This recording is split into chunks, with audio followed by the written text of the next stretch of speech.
Okay, let's dig in. Welcome to this deep dive. We're unpacking the source materials you sent us, focusing on what's often called the Trump economic engine. Right.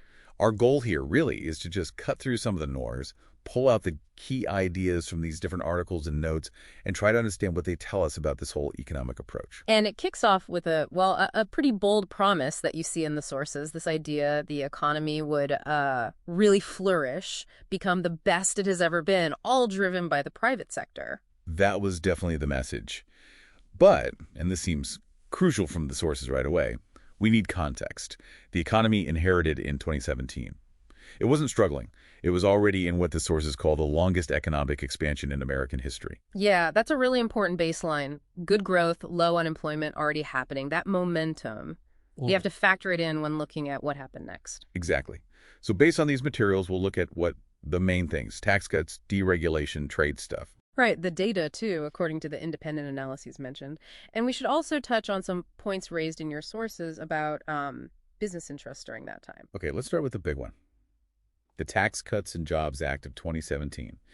Sources supporting it really frame this as fuel for the private sector, cutting that corporate rate way down from 35% to 21%. And bringing in things like full expensing for investments, those pass-through deductions. The idea was to encourage businesses to spend and hire. But then you look at the projections and outcomes presented in other sources, and it's quite a contrast. It really is. The administration claimed growth, investment, but sources citing the CBO, that's the Congressional Budget Office, nonpartisan group they projected, a pretty big increase in the deficit, something like $2.4 trillion over 10 years. And not just that.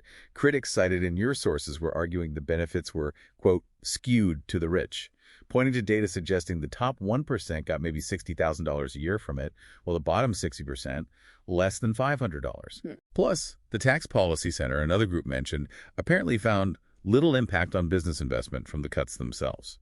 Which does raise a question based on what you've shared.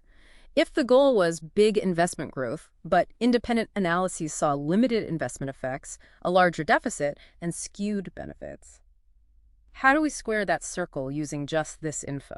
Good question. Okay, moving to deregulation. The sources talk a lot about that 2-for-1 order. Repeal 2 old rules for every new one. The goal there, again, seemed to be unleashing business. Energy, finance were key sectors mentioned, and the administration, according to the sources, estimated big GDP boosts, significant savings. But other sources flag warnings from experts, concerns about unintended consequences, systemic risks. They mention historical examples, and even things like the Texas energy crisis are cited as maybe showing downsides to less oversight. So it's that tension again, claimed economic efficiency versus potential risks. That seems to be the core conflict presented in the material, yeah. Then you've got the whole America First trade policy, framed as good and easy to win, as your sources quote. Right. Big tariffs, steel, aluminum, lots of goods from China, others too. And the impacts reported seem mixed. Some sources say, okay, maybe jobs were added in steel here and there, but others show increased costs for manufacturers using those metals. And agriculture hit hard. Yeah, the sources mention a huge $23 billion government bailout just to cover losses for the retaliatory tariffs farmers faced. And the CBO, again, referenced in your materials, projected the tariffs would actually shrink the overall U.S. economy a bit, maybe raise inflation, though they might have slightly reduced the deficit by bringing in tariff revenue. Definitely shook up supply chains. Okay, so let's look at the big picture numbers pre-pandemic as reported in the sources. Job growth did continue, building on that existing trend. Unemployment hit a 50-year low, 3.5%, late 2019. True, continuing the expansion. But the national debt figures cited, they show a significant jump, almost $7.8 trillion added, a 33% increase. That pushed the debt-to-GDP ratio to a post-World War II high. And those claims about trillions in new investments, independent fact-checkers mentioned in the sources apparently found those numbers were, well, significantly overstated. Right.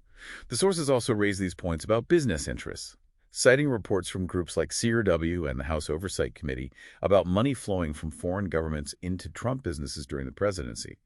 Figures like $13.6 million or $7.8 million are mentioned. And they also note reports of significant post-presidency investments from foreign sovereign wealth funds, government funds, into ventures linked to the family or associates. These points, as presented in the source material you shared, definitely highlight questions around the intersection of private business and public office, according to those reports. And the communication styles noted, too. Lots of bold statements, media fights, officials defending policies, even when independent analyses show different results. A real battle over the economic narrative.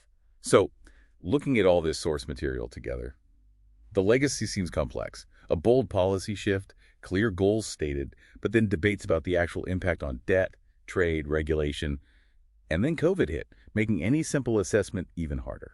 So for you, looking through these sources, it comes down to weighing things.